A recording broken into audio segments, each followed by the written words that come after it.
this idea, yeah, forgot, I wanted to record this. What generated this idea and where it's going where it's going now. And so, unfortunately, you all get to be a part of the recording. So, um, where did this come from? Uh,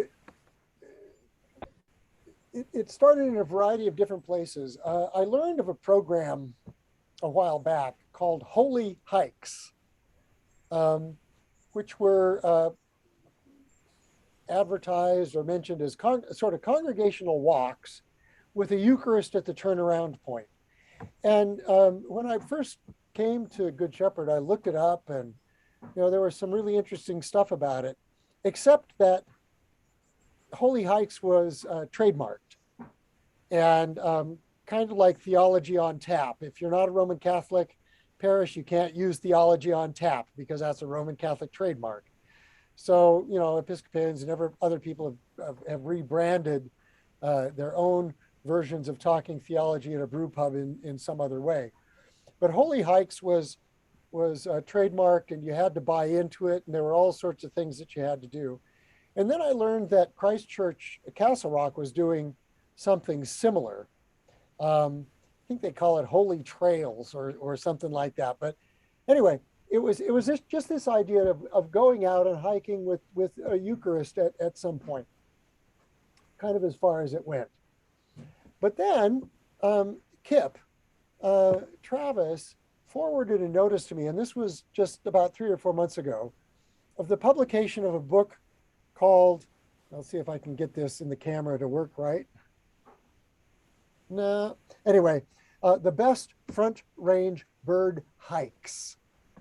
And he mentioned that he was a member of the Colorado Mountain Club. And so as a bird watcher, I said, I got to get a copy of this book. And as soon as it came out, I did. And so I was thinking about that, hiking and birds. This sounds like me all over the place. And then many of you know that I'm pretty passionate about the outdoors, the environment. And I know that both the National Church and the Episcopal Church in Colorado have designated or recognized that issues of creation care are really important to us as Episcopalians, or they ought to be important to us as Episcopalians. And so, all of these things have been swirling around in my mind for several years, but certainly over the course of the last couple of months. And so I was thinking about, how do I carry this forward? Or how do we as a congregation carry this forward? How do we put all of these things together? And, so the goal for me was synchronicity, this great way of bringing every part of this together. And many of you know that I'm a bird watcher or a birder. And we can talk about the distinctions of that if you want. But I just remember so clearly the first day that Susan and I went bird watching with a friend of mine, or a friend of ours, in October of 1984. And we didn't know anything. We just said, this is going to be a good way of going outside. And John told us, don't open your eyes until I tell you to. And we drove into, I was driving, so I had to keep them open for a little while. And we drove into Golden Gate Park and went to a particular pond in Golden Gate Park, got out of the car. He says, now I'm going to lead you. Don't open your eyes. And then he said, open your eyes and look at the bird on the left. And we were looking at a bunch of ducks. As far as we were concerned, they were ducks. And he said, the one on the left is called a Eurasian widgeon, and it's pretty rare. And all of a sudden, and all through the rest of the day, we spent all day bird watching. We saw 49 different species. And what was more than that is that we saw beetles and lizards and little flowers that we'd never seen before. And all of a sudden, by looking at one thing, we saw all sorts of stuff. And it was, it was just eye-opening. And then, I took up fly fishing about 6 or 7 years ago. And anybody who has ever done fly fishing knows that if you're standing in the middle of a river or a creek on slippery rocks, trying to get your fly over a fish that does not want to eat it, there's only one thing that you can think about. It has nothing to do with work. It has nothing to do with politics. It has nothing to do with anything else. It's all about being right there in the present. You and all of this stuff that is kind of creation. And then I think all of us have gone on a hike. It doesn't make any difference how far it's been or anything like that. But you crest a hill and you look out in front of you and it's awe. So there's this awareness, this mindfulness and awe. And so all of this is part of who I've become over the course of my life. And so thinking about those earlier questions, my new question was, how do we blend all of this so we can understand creation care as a spiritual discipline? And that all translated into know the wild. We got to pay attention to it. And then how do we keep the wild the wild? This is the question of creation care. And so the result, through conversations with Kip and then Jim Ives and Whit, eventuated in this program called, or this idea called Altars in the World. So I sat down with Kip Travis and we talked about it, and he was really interested. He's not here to defend himself, so I can talk about that. And he was really interested in the idea, and he suggested that I talk to Jim. Some of you may or may not know that Jim is a volunteer at Roxborough State Park and has been for quite a while, and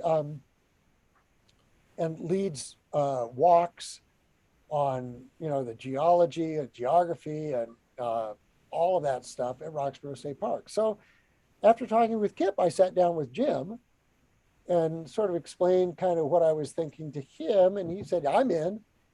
And then I called them together, and Whit joined us and said, yeah, this sounds great. And I was casting about as to what to call this thing, and I had some ideas. And Whit suggested, well, Barbara Brown Taylor wrote this book called An Altar in the World. What if we call it An Altar in the World? And I said, that's a great idea. But how about we change it just a little bit and call it altars? Because we could be going to different places, and the altars might look different if they're a river, or if they're a mountainside, or if they're prairie. And the idea sort of came out of that. So I emailed Barbara Brown Taylor, and I said, this is our idea, and there was a proposal that we call it Altars in the World because of your book. And she wrote me back, and she said, what a great idea. Yes, you have my permission. And, that was kind of, whoa, I know we're on the right track. So that's where this whole sort of idea grew up in my mind, and then augmented by the church's interest in creation care and conversations with hikers and fishermen and other people who've had passion around things that are in the outdoors. And so all of that and creation care sort of being at the center of it. So any questions before I start talking about the rest of this? Any questions or thoughts at this point while I wet my whistle here? So, Gary, I don't have a question, but over the weekend, Barbara Brown Taylor did the sermon or homily for the funeral of musician Fran McKendry. Fran McKendry did come to our convention several years ago, the last time we were in Grand Junction, and played music with Bishop Rob. And he recently passed away of a horrible form of cancer. And I just thought if people wanted to hear Barbara Brown Taylor's voice, I would find the sermon and let you all hear it. Her sermon was outstanding. Yeah. Just an amazing writer. Yeah, she is. And if you haven't read anything by her, just dipping into this book will give you a great picture of that. As an aside, since you brought him up, Diane, I hosted Fran McKendry when I was the chaplain at University of North Carolina, Charlotte. Oh, and he spent the night with Susan and me. Um, so I know Fran, a little bit. I've met him a couple of times. What a wonderful guy he was, and it was very sad when I heard about his death. yes, So it was. it It's it very. it makes perfect sense that Barbara Brown Taylor would have been the speaker at his funeral. Mhm. So since she gave us the permission to use her title, um, and I poked around the book a little bit, and I said, it's not about all about just going outdoors. What the book talks about is a whole bunch of different ways of approaching spirituality that have um, not necessarily a heck of a lot to do with being in church or reading the Bible or using the prayer book. It's all of these various ways of who and what we are um, that really have a place for God and us to intersect. And so I thought, well, let's read the book. And if people want to read the book and that's all they get from Altars in the World, that's great. Um, but there might be some other ways of doing it. And I know, we've got folks at the church who really like to read and explore spirituality. Um, but we also have people at the church who really, really like to be outside. And how do we put these two things together? And I said, well, we can do this. And so one component of Altars in the World is really a time certain one, and that's the discussion of the book. We'll be done with that by the end of October in terms of a formal book discussion. But then what really came out of the conversations with Kip and Whit and Jim Ives and my own background is let's do some field trips, but it's not just to go for a walk. They're field trips with a point. And some of this came from my experience when I was at DU, when I would do book discussions. And it was more than just let's talk about the book, but let's have somebody come in who really has expertise. And it may have been the author, which I was fortunate to do a couple of times, or it just may be somebody who knows the topic really well.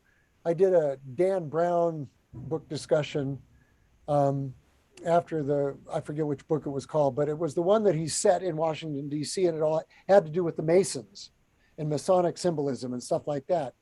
And so I found and invited in a 32nd degree Master Mason to talk about all of this stuff from the standpoint of being a Mason.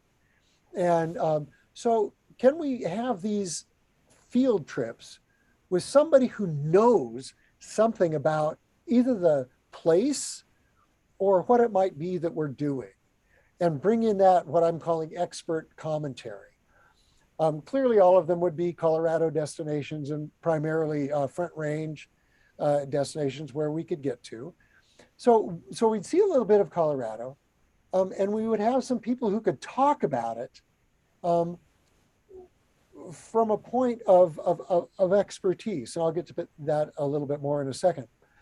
Obviously, they would provide opportunities for fellowship. Um, the idea is that they wouldn't necessarily demand an incredible, we're not going to, climbing a 14er is not part of this because a lot of people couldn't do it. Some people would struggle to hike 4 miles. And I'm talking round trip, not just 4 miles in and 4 miles back, but just even 4 miles. Um, and people might want to bring kids. So how do we, but all of those people together are going to interact in ways that they wouldn't on a Sunday morning or in a lot of other ways. So it would provide an opportunity to fellowship. And then, of course, it would provide an opportunity to worship in a space that is different than inside the building. Um, and so, again, I'll refer to that a little bit more in a little bit.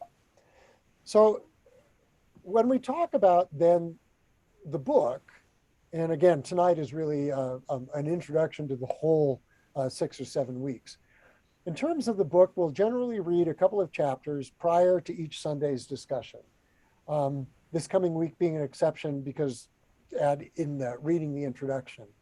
And I was talking to somebody this morning who said, I started to read the book And I'm not going to read 2 chapters a week. I'm going to read it all right now because it's just so good. And I thought, okay, that's fine. You can read ahead. Um, and so we'll generally read a couple of chapters prior to each Sunday's discussion. And then in the e-news on Thursday, I'll send out discussion prompts. So we'll have at least some kind of structure for the discussion on that Sunday. And they won't be the only things we might discuss, but they'll provide a starting point. So you'll see those coming out on Thursday. The book is divided, really, other than the introduction, into 12 chapters, and they're all about spiritual practices. But you'll see in the list of this is that none of them are the practice of reading the Bible. None of them are the practice of using the prayer book. None of the practices are going to church.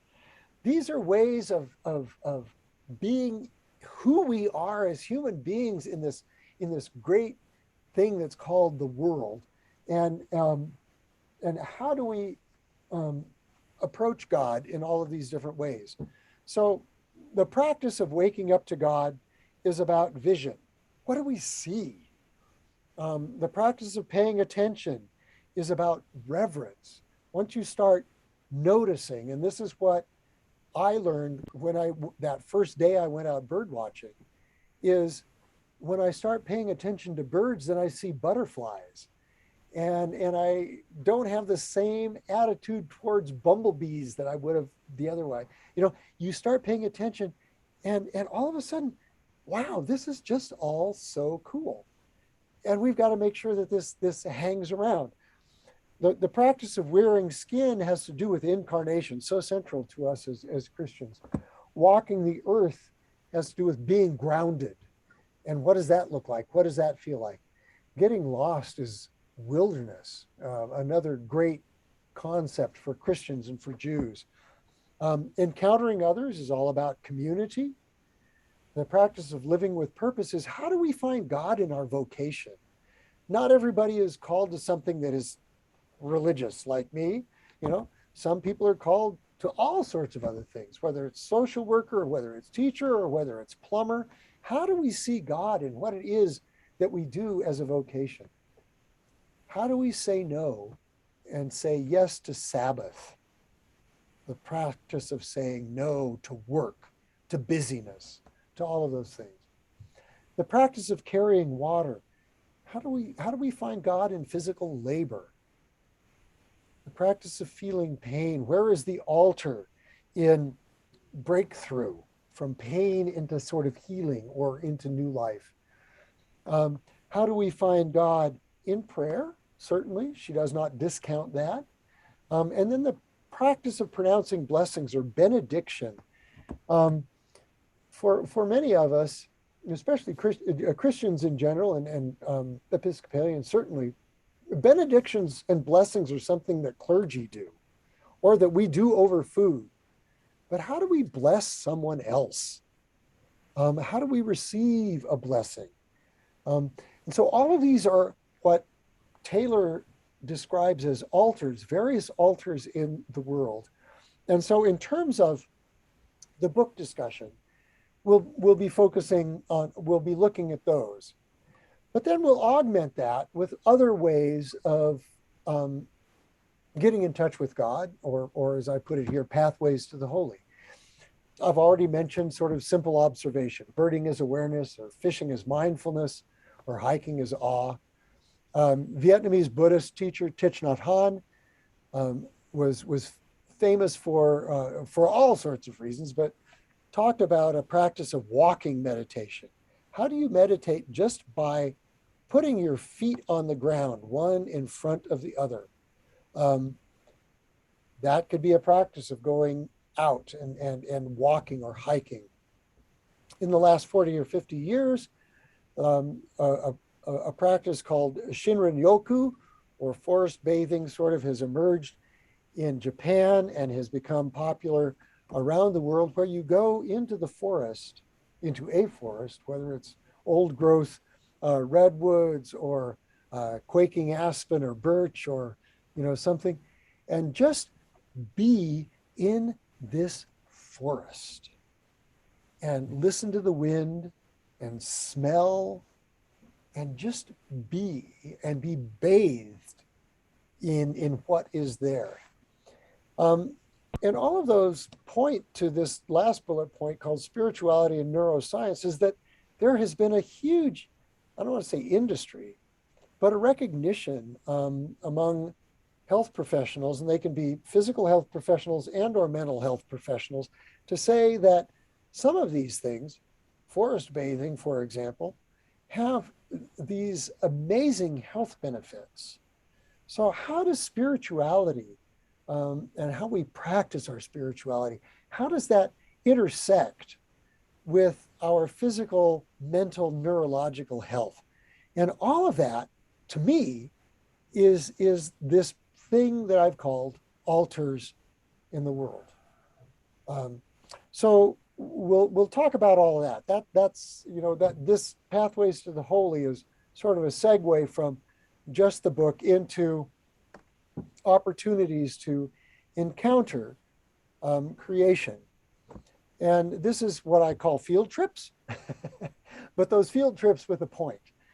And so the first one is this coming Saturday to walk up Waterton Canyon.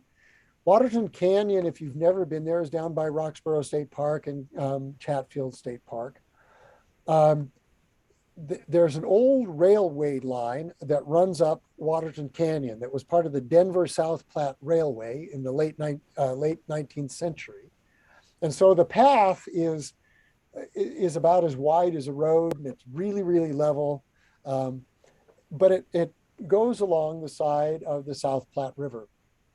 It's a place that you are almost guaranteed to find bighorn sheep.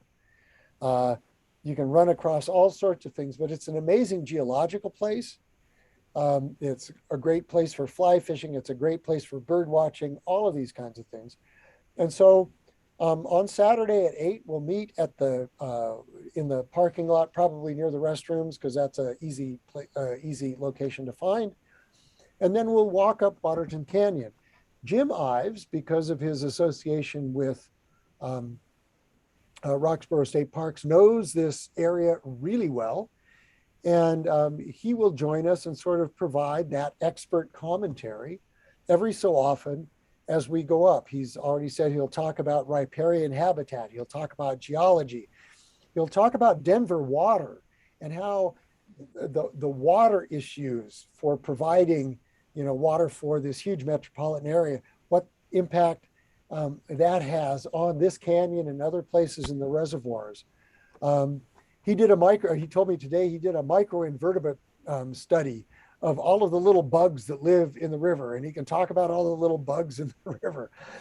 So we'll do all of this, and at the halfway point, we will stop. It'll be about 2 miles up.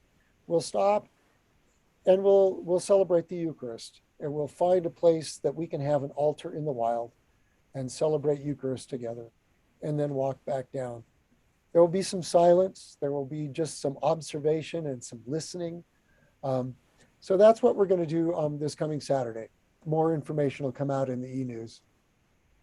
And then in October, what we decided that we would do, and this was this fabulous committee of Kip and Whit and Jim and me, is that we would hike a little piece of the East-West Trail that's down in Douglas County, that it was just opened. The whole thing was just opened a few weeks ago. But go up to a vista point, and assuming the weather cooperates, watch the sunset. The sunset on October 16th is supposed to happen about 6:30. We should be able to get there in time to see the sunset and say evening prayer while the sun sets. It would be a short walk, maybe a mile each way, and it's on a semi-paved trail, so it should be relatively easy to do. And this one would probably be more on the fellowship side than the learning side, but who knows what we'll find out between now and October 16th.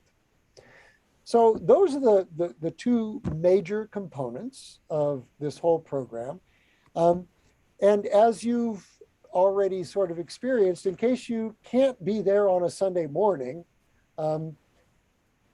yesterday being an exception because of user error in terms of the the technology will show that show discussion will be made available on Sunday afternoon, so anybody can watch it at any time.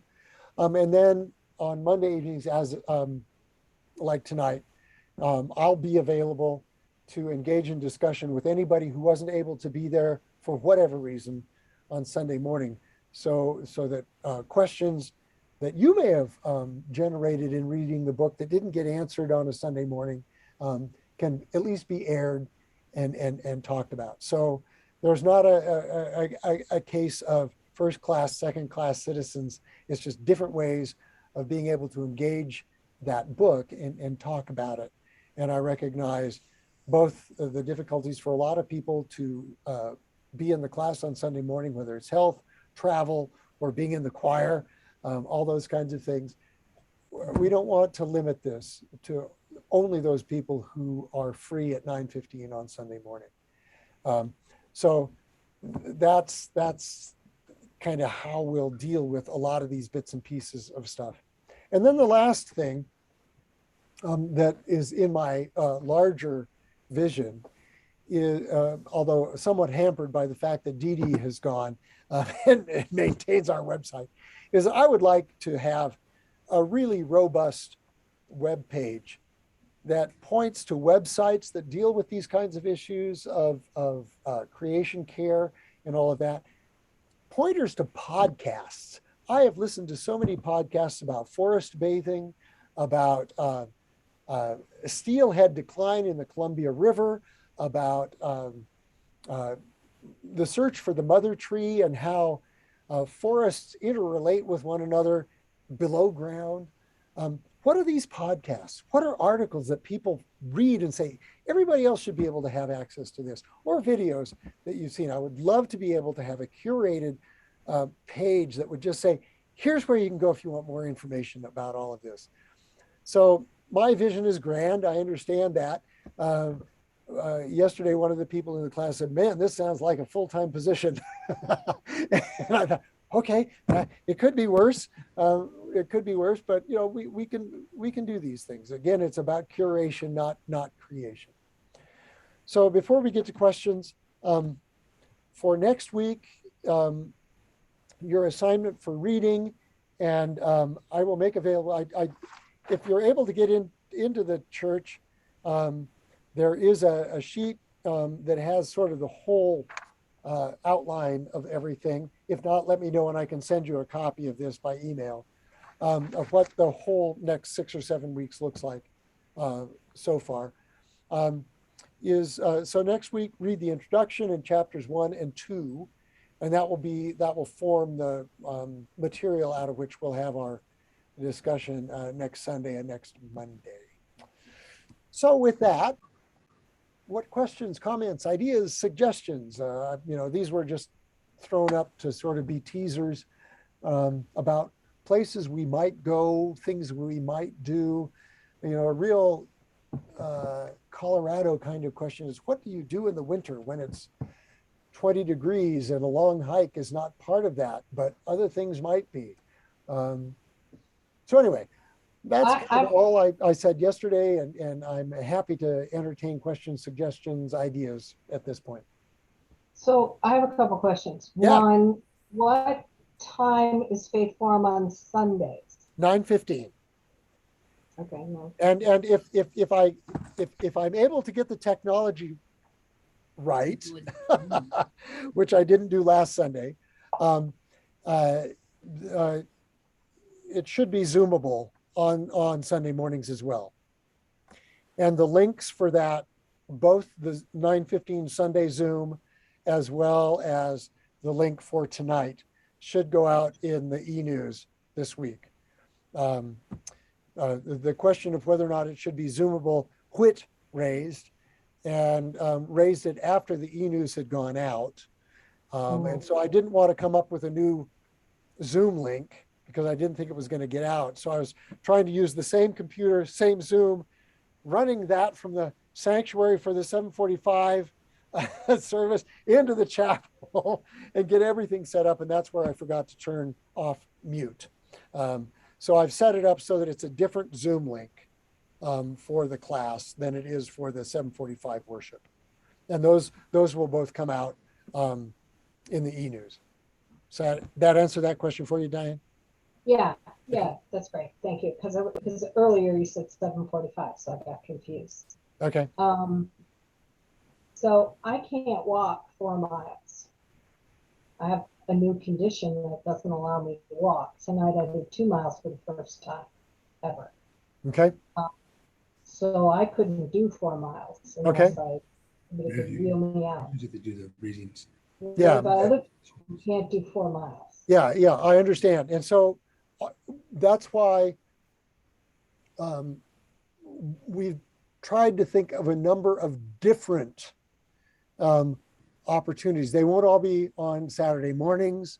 Obviously, a sunset one is at a different time.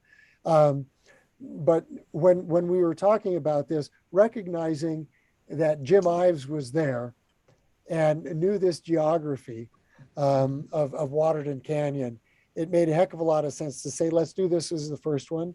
The sunset hike would not be, or the walk would not be anything near as strenuous. There are some others that might be at the Carson Nature Center there on the South Platte. So we're going to try and vary the options, recognizing that not everybody has the same physical abilities or capabilities. Same time frame. Saturday mornings may not be good for people with kids in sports. Some may show up in the middle of the week, and so it's kind of a both and at any time. Okay. But we were pretty mindful of that, Diane. So just so you know, I mean, if we can find something that would be, I mean, the Plains Conservation Center is, I've never been there, but I've heard, that's a pretty easy place to go to. Bar Lake, you can do some really interesting stuff at Bar Lake. You don't have to go very far. But the first two are sort of down in our bailiwick, sort of southeast or the southwest part of town where most of us live. And so we thought we'd start there before we moved very far afield. But Diane, I will say this about Waterton Canyon is the first part in particular is really pretty flat. And if there's enough people, there may be more than just yourself that may not be able to walk to where the whole group is going. And just to go out and walk part of it would be really nice. Oh yeah, I've done it before and I love it, but I have a new condition that doesn't allow me to walk. Sure. And and we understand that. One of the things that I put up here, the one up the sort of top center is, what if we went down to Great Sand Dunes or West Cliff, which has been declared a dark skies place? I mean, we couldn't do that in a day. That would be a camp out. But for crying out loud, Good Shepherd hasn't done anything like an overnight parish retreat or anything like that for a long time. What would it be to do something like that with a sort of a different aspect to it, not just fellowship and all those other kinds of things that retreats do, but to say, we're going to go out, we're going to actually be able to look at the sky, see the Milky Way.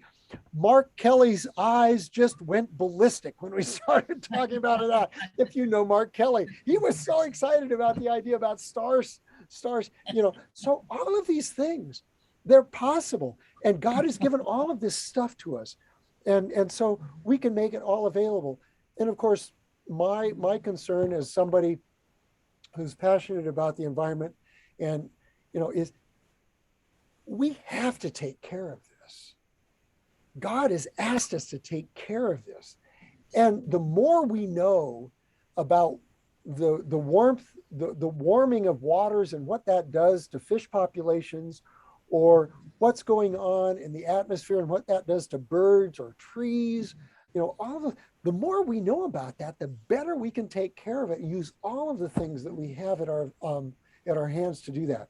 So I have a pretty big agenda about this, as I think you probably cottoned on to.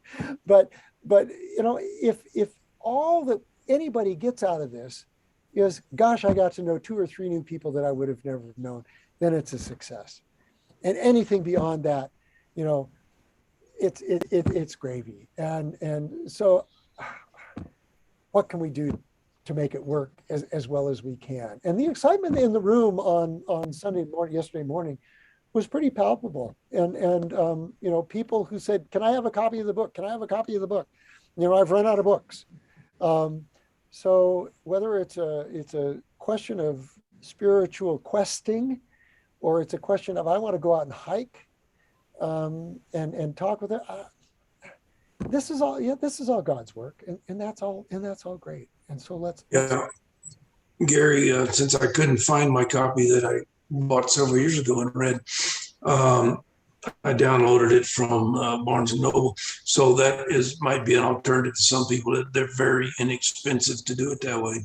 Yeah. The other thing about this Saturday morning, when you send out your notice, I can't remember if they charge for a fee for parking at Waterton Canyon. No, No, that's one of because the if great not, a lot of people don't carry loose bills and with them a lot of times anymore. So yeah, that's one of the great things about Waterton Canyon. It is a state park, but it is one of the only state parks that does not demand a parking permit.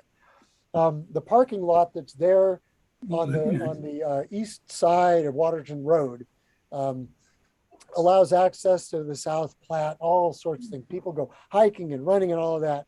There's no entry gate. Certainly, there is a gate that's open all the time, but it's just a big parking lot. People can go in. There's no cost for it, and that was another reason that we chose it. Is that we recognize that some places might have entry fees, whether it is its own entry fee, let's say like Bear Lake Park in Lakewood in Morrison or whatever, has its own entry fee that has nothing to do with the state park system.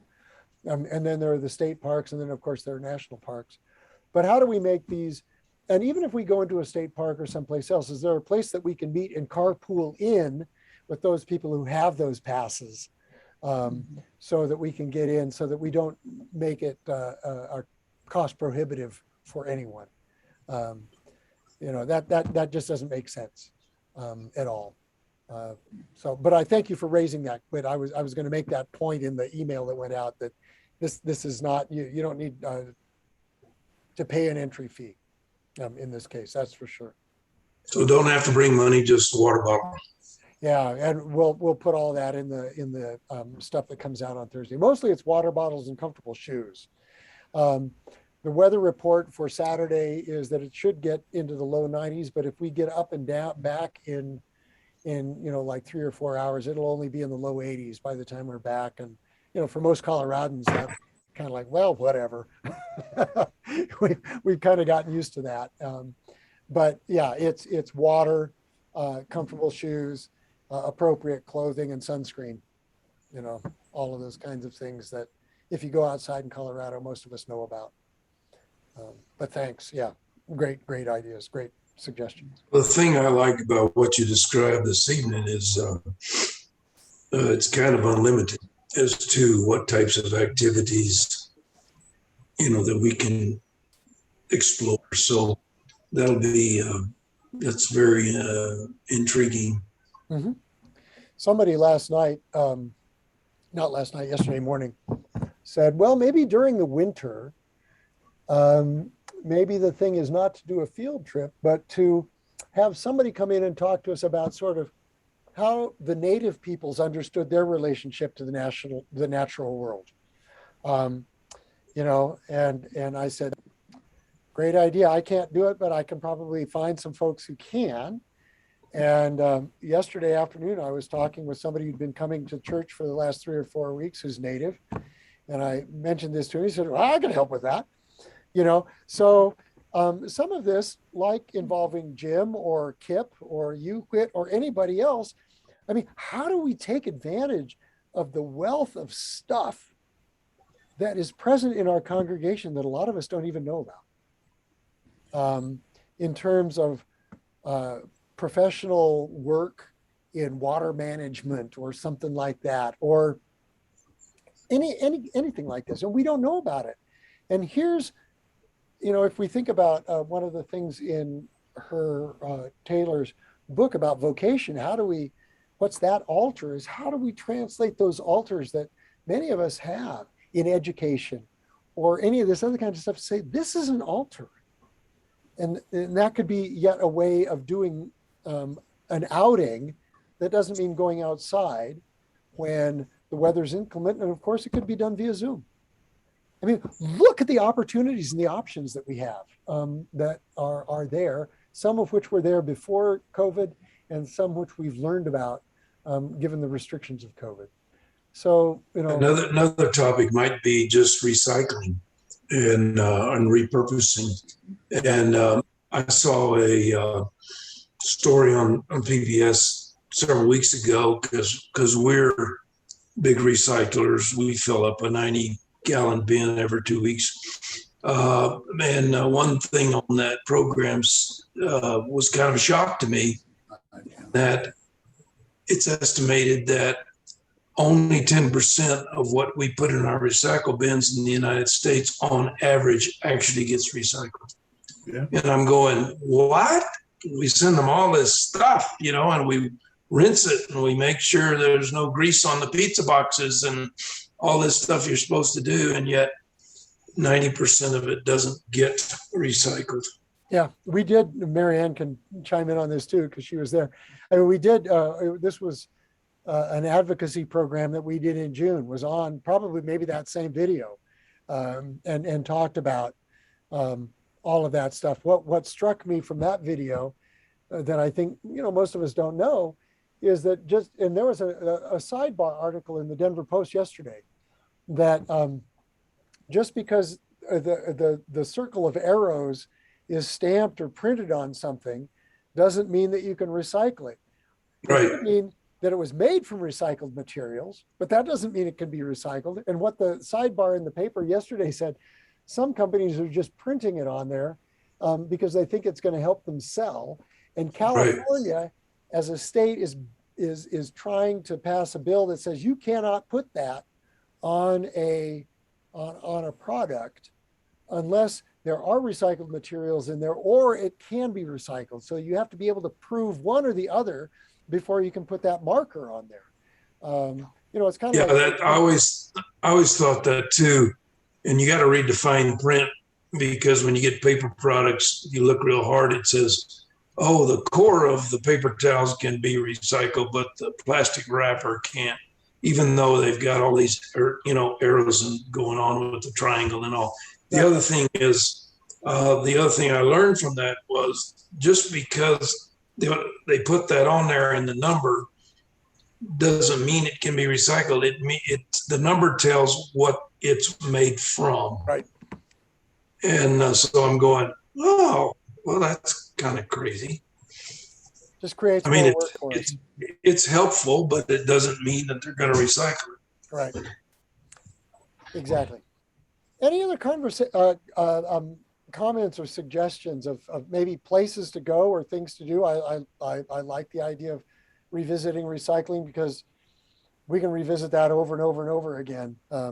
Pete Roden stopped me on Saturday morning in the church and said, we got to do more about this. We're right behind you and all of this. And I said, great, Pete, let's keep talking about it. I mean, we can recycle at church. We couldn't do that a year ago because our waste management people wouldn't pick up recycling, and now they will. And now we have a compost bin outside the kitchen. Those things have happened in the last year, not necessarily because we even tried to make them happen, but because we've been able to partner with other folks and to say, let's make that happen. And so this is all worth revisiting and restating over and over again. We can't do it often enough, I don't think. So exactly. Marfias, any thoughts, questions? Marianne, you've been quiet this evening and just listening. The only thing that I might add is that there are some sections along the Highline Canal that might make good opportunities, because there are entries into the Highline Canal walkway frequently enough. So I've gone with people where we've walked in and walked out, but I've gone with other people where we've shuttled. So we've put some cars at the end and some cars at the beginning. So you can walk 2 miles. And, there's some nice sections, especially on the early sections of it, that you know, just give you incredible views that you didn't think you'd get from. Right, right. Denver. You know, But and that, and if you haven't gone to McClellan Reservoir when the flocks of geese are coming in around before sunset, that's pretty amazing. yeah. Mhm. And in terms of bird watching, the ponds that are down at the southern end of the South Platte before you, well, right where C-470 crosses it, there are some ponds right there. Those collect a lot of waterfowl during the winter. You don't have to go very far. A lot of that's Right. even wheelchair accessible. And so I've thought about that as a bird watching place, maybe for November when, Mhm. there's, and the nice thing about ducks and waterfowl is they're not hidden by leaves in the top of trees. They're just sitting there on the water doing absolutely nothing. And you can find them pretty easily. But to be able to say, there are 7 species of ducks out on that pond. How many do you see? And just to raise the awareness of all those different kinds of species.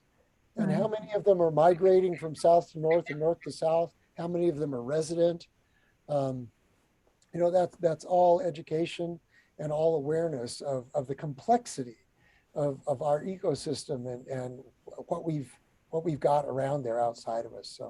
So yeah, lots of opportunities. Mike, Sally, any questions, thoughts, suggestions? I don't have any. Do you? Well, the one that you brought that up is maybe one of the trips could be to see the pelicans at the Cherry Creek Reservoir. Yeah. There's. I mean, if you've ever heard them sing, it's phenomenal. I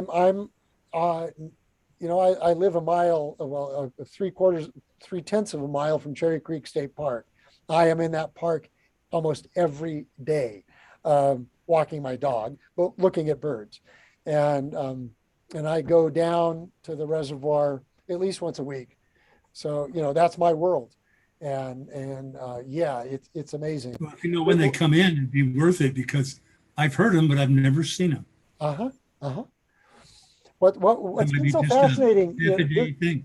Yeah, what's been so fascinating this year, and I've talked about it with a lot of birders. I mean, it's a big conversation. It's how this year has been so different for birds than last year, the populations and all of those kinds of things.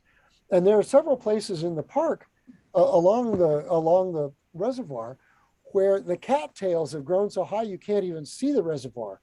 And for some of us, that's the first time that this happened in 10 years. So watching the way that the weather and the climate, I mean, that in and of itself is just fascinating. It's frustrating for those of us who want to see birds and we can't because the cattails are too high, but that's the nature of the beast. So anyway, it's almost 8 o'clock. Any last words from anyone? Sounds good. No, thank you for kind of spearheading this. It sounds pretty exciting. I think so. And thank you for your participation, all of you, and also Whit, your suggestion of the title and the name of it, and your help in that conversation that we all had together with Kip and Jim. So I think it's going to be fun. It's like I say, the book portion of it will end in 6 weeks, but the ongoing kind of field trip part of it, it can go as long as we want. And there's something new every time you go outside. And that's part of the awareness side. And, God is new every time you bump into somebody. And that interaction is something different. So anyway, thank you all Thank you. for being here this evening. I hope you have a really great week. And I look forward to seeing you maybe on Saturday morning, if not before. Hey, thanks. Bye-bye. Thank you. Yep. Good night, everyone. Good night. Night.